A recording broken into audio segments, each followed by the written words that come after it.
Trik yang menarik, benarkah? Klein bertanya dengan penuh rasa ingin tahu. Neil tua tertawa kecil dan berkata, aku akan menyelesaikan patroli di gudang senjata, gudang penyimpanan, dan arsip. Gunakan 2 cangkir di atas meja untuk membuat 2 cangkir kopi. Di salah satu cangkir, taruh sesuatu yang tidak menyenangkan. Mengenai apa itu, kamu dapat memutuskannya sendiri. Gunakan imajinasimu. Satu-satunya permintaan dariku adalah jangan menuang terlalu banyak bubuk kopi. Itu adalah biji kopi yang ditanam di dataran tinggi Veina Potter dan digiling sendiri olehku. Baiklah, meskipun Klein tidak yakin apa yang sedang dilakukan Neil tua, dia dengan senang hati menyetujuinya. Ia melihat Old Neil membuka gerbang besi menuju gudang senjata dengan kunci tembaga dan kemudian mendengar suara langkah kaki yang bergema di dalam. Perlahan-lahan, ia meletakkan cangkir-cangkir itu dan memastikan bahwa masih ada air panas di dalam ketel. Dia membuka tutup kaleng perak dan menggunakan sendok logam kecil yang berkilau. Klein menyendok sesendok bubuk kopi yang kaya akan aroma ke dalam masing-masing dari 2 cangkir. Kemudian, dia menuangkan air panas dan mengaduknya. Sebagai seorang transmigran yang datang dari era yang kaya akan sumber daya, dia tidak asing dengan kopi. Namun, hanya sebatas kopi instan. Setelah menyelesaikan tugasnya, Klein merenung sejenak dan duduk. Dia menyilangkan kaki kanannya dan mengambil sebagian lumpur yang menodai bagian bawah sepatu bot kulitnya dan menaruhnya di cangkir sebelah kiri. Kemudian, dengan hati-hati dia mengaduknya lagi sampai warna dan aroma kedua cangkir kopi itu hampir tidak bisa dibedakan. Beberapa menit kemudian, Old Neil keluar dari gudang senjata sambil mengayunkan kuncinya. Dia kemudian menutup gerbang besi dengan suara dentang.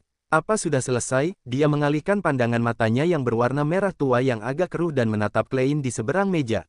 Ya, jawab Klein sambil mengangguk. Neil tua tertawa kecil dan melepaskan rantai perak di pergelangan tangannya lalu duduk. Ekspresinya dengan cepat berubah menjadi tenang. Dia mengulurkan tangan kirinya yang memegang rantai dan membiarkannya menggantung di atas cangkir kopi di sebelah kanannya. Batu bulan itu hampir menyentuh cairan itu. Di tengah ketenangan yang menenangkan, batu bulan itu tiba-tiba bergetar. Batu itu mulai memutar rantainya berlawanan arah jarum jam. Cangkir ini adalah cangkir dengan hal yang tidak menyenangkan, kata Neil tua dengan pasti. Tanpa menunggu Klein mengonfirmasi, dia menyimpan rantai perak dan mengambil cangkir kopi yang lain dan menyesapnya. Apa kau suka kopi pahit? Aku terbiasa dengan 1 sendok makan gula dan 1 sendok makan susu. Klein tidak menjawab, melainkan bertanya dengan ketertarikannya yang menggelitik, ramalan Anda memang akurat. Apa itu karena batu bulan? Itu batu bulan kan? Ini dikenal sebagai bandul penunjuk dalam ramalan. Ini juga disebut sebagai ramalan roh. Hal ini bergantung pada hubungan astral projectionmu sendiri dengan dunia roh dan kosmos untuk berkomunikasi dengan kecerdasan spiritual melalui bantuan bahan-bahan alami seperti kristal, permata, atau logam khusus. Baik dan buruknya sesuatu dapat diramal. Mari kita bicara tentang 2 cangkir kopi. Gerakan berlawanan arah jarum jam menyiratkan hal yang buruk, sedangkan gerakan searah jarum jam berarti baik. Jika tidak bergerak, itu tidak baik atau buruk, kamu bisa menuliskan pernyataan tersebut pada selembar kertas. Perhatikan, ini adalah sebuah pernyataan dan bukan pertanyaan. Neil tua meletakkan cangkir kopi dan menjelaskan secara rinci. Klein bertanya seolah-olah dia sedang berpikir, apakah itu berarti seseorang harus menggunakan kalimat tanya? Ya, kamu tidak bisa menggunakan, apakah si Fulan bersedia menjadi tunanganku, tetapi kamu harus menggunakan, si Fulan bersedia menjadi tunanganku. Tulislah di selembar kertas dan letakkan di atas meja.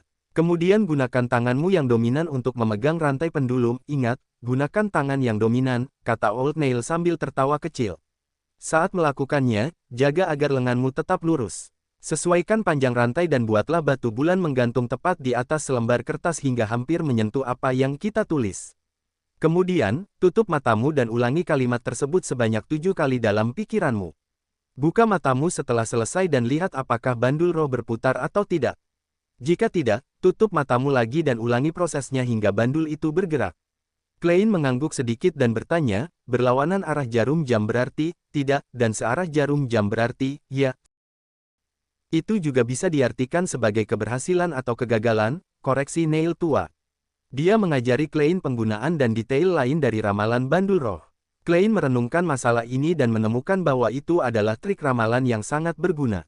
Sebagai contoh, ia dapat dengan cepat menggunakannya di lingkungan yang tidak dikenalnya untuk menentukan apakah makanan yang ditawarkan kepadanya beracun atau tidak. Dia tidak memerlukan pengetahuan tambahan tentang biologi lapangan. Tentu saja, metode ramalan seperti itu terlalu sederhana. Jawaban yang bisa ia terima hanya terbatas pada 2 atau 3 jawaban. Tidak ada cara untuk penyelidikan atau interpretasi yang lebih dalam. Sebagai contoh, meskipun sesuatu bisa berbahaya bagi tubuh, namun bisa menjadi sangat bermanfaat setelah melalui beberapa proses. Contohnya adalah makanan tertentu. Makanan-makanan tersebut memang merusak tubuh, tetapi tidak ada yang serius. Jika seseorang berada di ambang kelaparan, memakannya tidak akan menjadi masalah besar. Ini adalah hal-hal yang tidak dapat ditentukan oleh penunjuk roh. Aku harus segera menabung untuk membeli kristal atau perak murni untuk membuat bandul roh. Klein menghela napas. Neil tua menatapnya dengan bingung. Kau bisa mengajukan permohonan secara langsung. Ini adalah masalah standar bagi para Beyonder, terutama Beyonder seperti kita yang berperan sebagai pendukung. Masih ada bandul roh topas dan perak murni di gudang senjata. Tapi aku masih belum menjadi anggota resmi tim. Jantung Klein berdebar-debar karena gembira, tapi dia merasa sedikit ragu. Neil tua tertawa kecil dan berkata, bagi para Beyonders, terlepas dari apakah mereka anggota resmi atau tidak, mereka harus diberi kemudahan di bidang lain karena tidak ada kenaikan gaji. Mungkin kata tunjangan, lebih cocok, aku akan mengajukannya kepada kapten nanti. Klein mengepalkan tinjunya secara diam-diam saat dia mengambil keputusan. Bagaimana dia bisa tahu apakah kapten akan menyetujui permintaannya tanpa mencobanya? Baiklah, kata Neil tua sambil tersenyum. Kita bisa secara resmi memulai kurikulum mistik kita. Dasar-dasarnya terdiri dari simbolisme. Apakah kamu tahu apa arti simbolisme? Klein mengingat sedikit demi sedikit apa yang telah ia dengar dan apa yang telah ia lihat dan dengar dari dunia roh dan kabut kelabu. Dia berpikir dan berkata, terlepas dari dunia roh atau ilusi kosmos, serta alam yang tidak diketahui, mereka berada di luar dunia indrawi kita. Itu bukanlah sesuatu yang dapat digambarkan secara akurat oleh informasi yang diperoleh telinga, hidung, dan mata kita. Apa yang kita peroleh hanyalah pengalaman yang tak terlukiskan dan wahyu langsung. Mereka juga muncul sebagai karakter abstrak atau simbol bergambar. Simbol-simbol ini mewakili benda-benda yang berbeda dan makna yang berbeda pula. Sangat akurat, seperti yang diharapkan dari seorang sir. Neil tua mengangguk dengan sungguh-sungguh. Hanya dengan memahami kemampuan untuk menafsirkan simbol-simbol itu, kamu bisa benar-benar mengambil langkah selanjutnya ke dalam dunia mistik. Ya, gambar-gambar pada kartu tarot dan setiap elemen dalam gambar adalah simbol.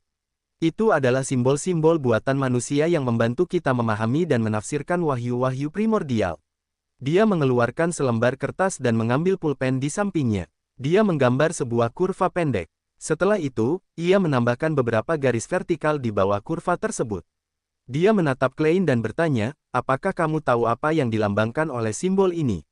Klein memandangnya cukup lama sebelum berkata dengan ragu-ragu, bulu mata. Neil tua menghela napas. Ini adalah simbol rasi bintang Bumper Harvest. Ini adalah rasi bintang Guntur, dan ini adalah rasi bintang Embun Beku.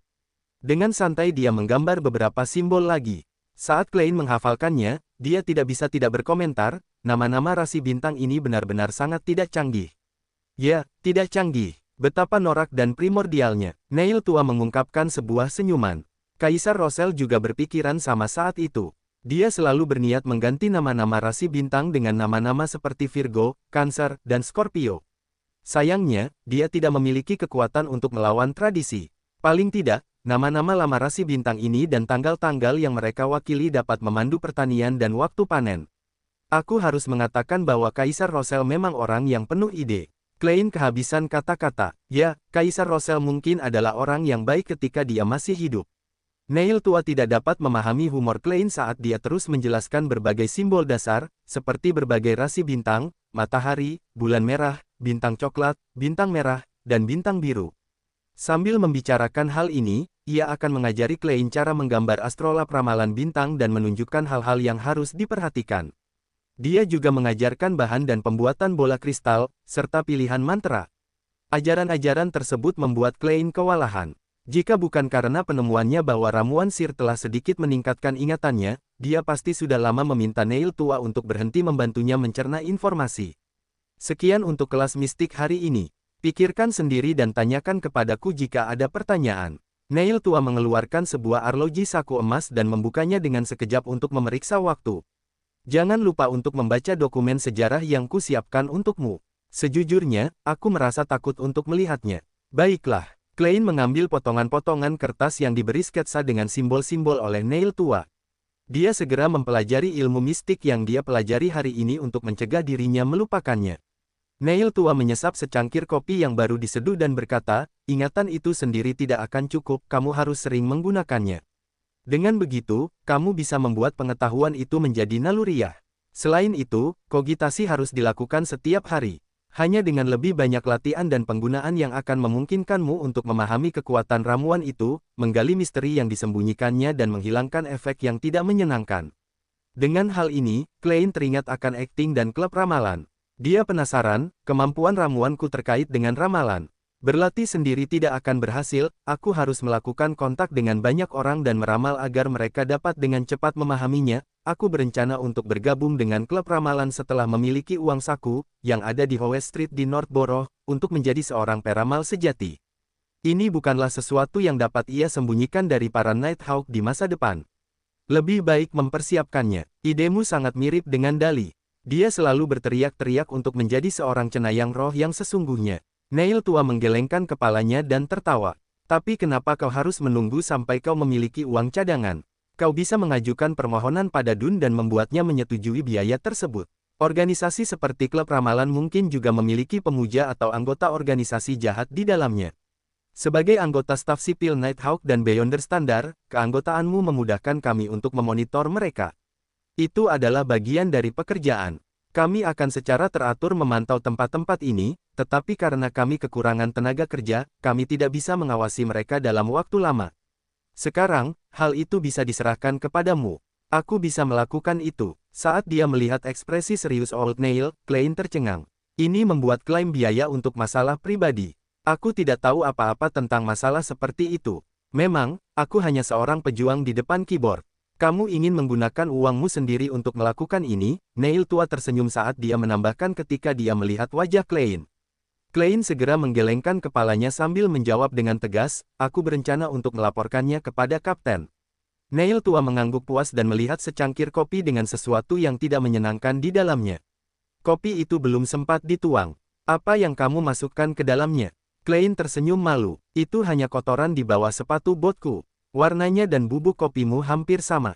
Neil tua terkejut saat ia tiba-tiba mengatupkan mulutnya dan menyengir, kenapa kamu belum menuangkannya?